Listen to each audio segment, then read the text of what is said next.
intermittent, remittent, relapsive and constant. Okay. Next is factor affecting body temperature.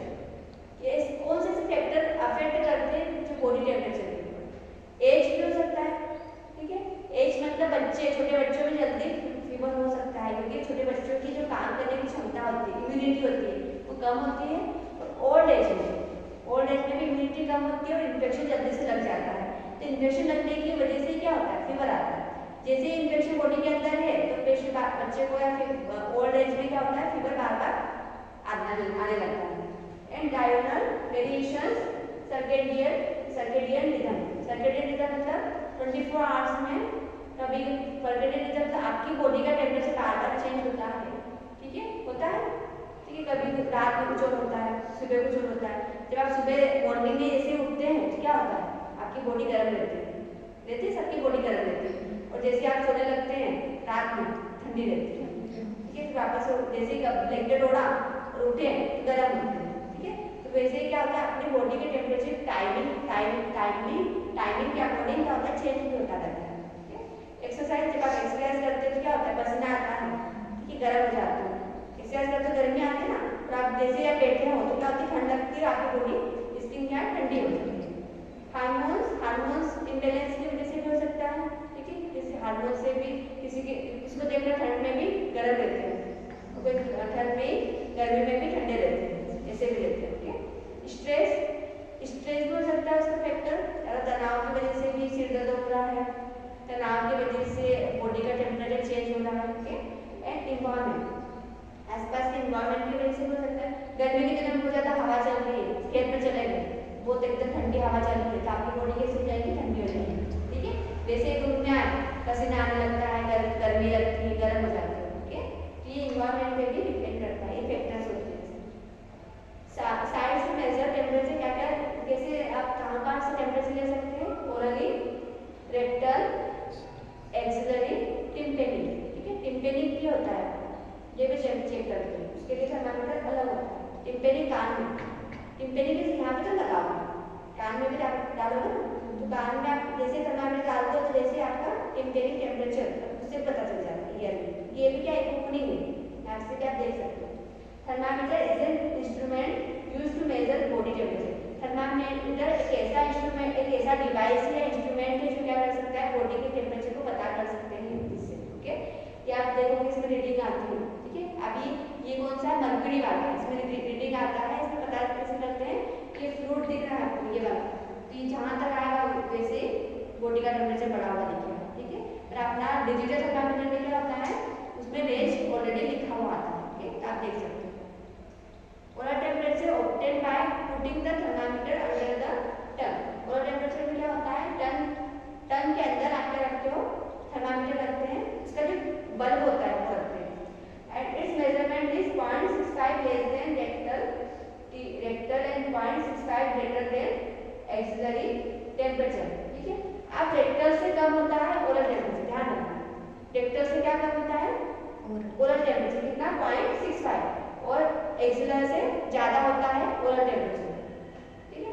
Confuse नहीं होना, इसका मतलब ये है कि नॉर्मल तो है पर ये एक्सिलर से ज्यादा आ रहा है, इतना पॉइंट में आ रहा है, पॉइंट में इतना प्रॉब्लम नहीं आ रहा है, पॉइंट में आता है ज्यादा और रेक्टल से कम होता है, ठीक है।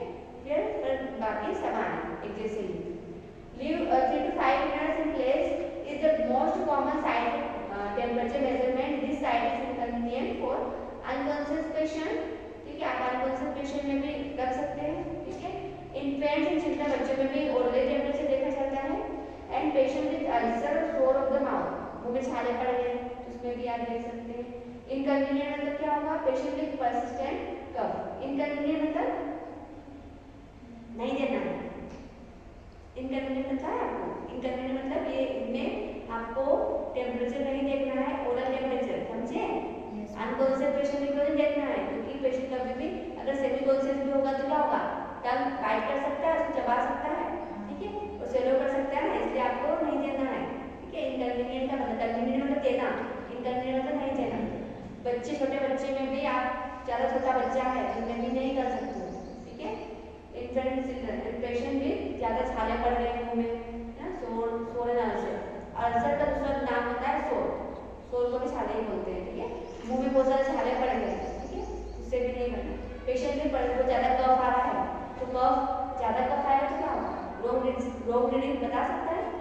ये जो उसमें क्या आता है, फ्रूट जाता है ना, अगर टेम्परेचर का फ्रूट जाता है आपका डिजिट उसमें मर्क्यूरी वाला, ठीक है, तो उसमें क्या हो रोम रीडिंग आ सकता है। ओके, लगता है इसमें पानी जब आप चेक करते हैं तो उससे एडवांटेज मतलब लाभ क्या होगा, एडवांटेज मतलब easy access and patient comfort, patient comfortable feel करता है ओरली में।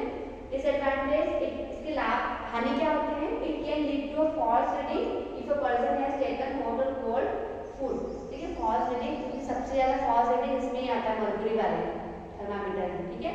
अगर पेशेंट ने गर्म खा लिया, ठंडा खा लिया, उसमें भी टेम्परेचर चेंजेस हो सकता है। Drink by mouth and has smoke so we have to wait for at least 10 to 15 minutes after meal और स्मोकिंग। अगर पेशेंट स्मोकिंग करके आया है, खाना खाया है, पानी पिया है, तो आपको 10 से 15 मिनट वेट करना है, उसके बाद भी आप ओरली टेम्परेचर ले सकते हैं।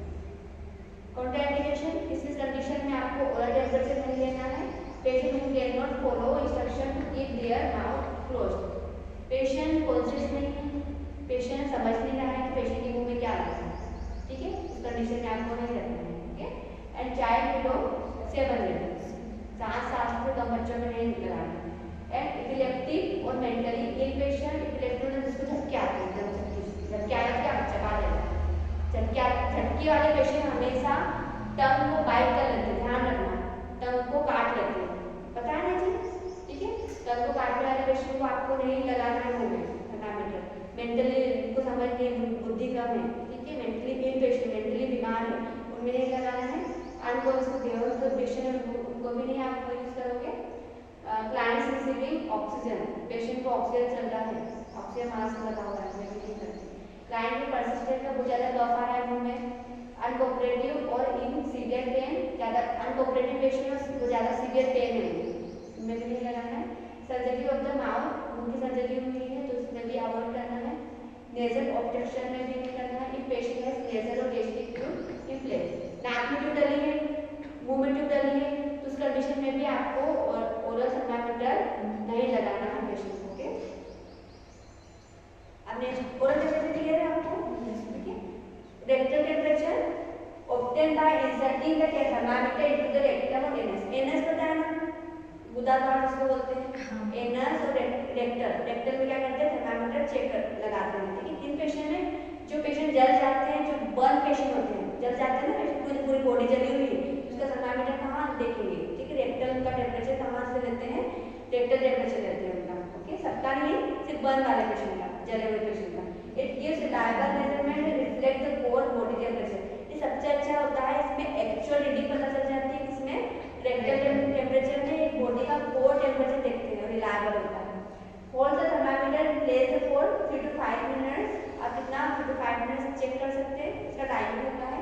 मोर एक्यूरेट, मोस्ट रिलायबल, बहुत अच्छा रीडिंग देता है, एक्यूरेट देता है, रिलायबल होता है, is more than 0.65 degree Celsius पर डिग्री फ़ारेनहाइट, इससे ज़्यादा होता है ओरल टेम्परेचर से 1 डिग्री फ़ारेनहाइट ज़्यादा होगा, ओके, रेक्टल टेम्परेचर।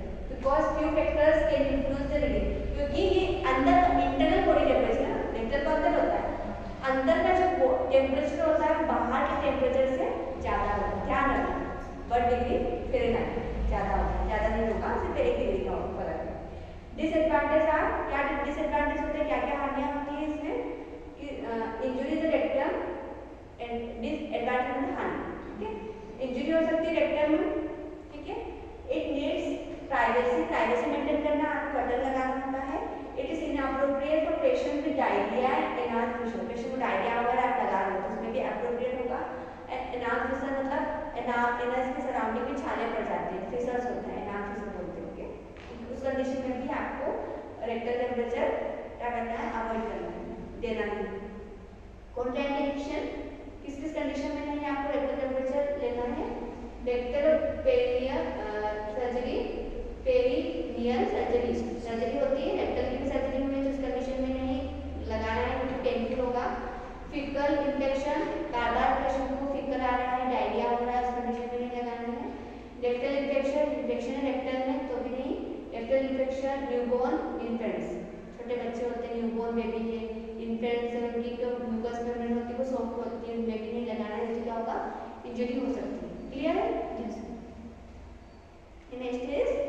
स्टॉप करके चालू।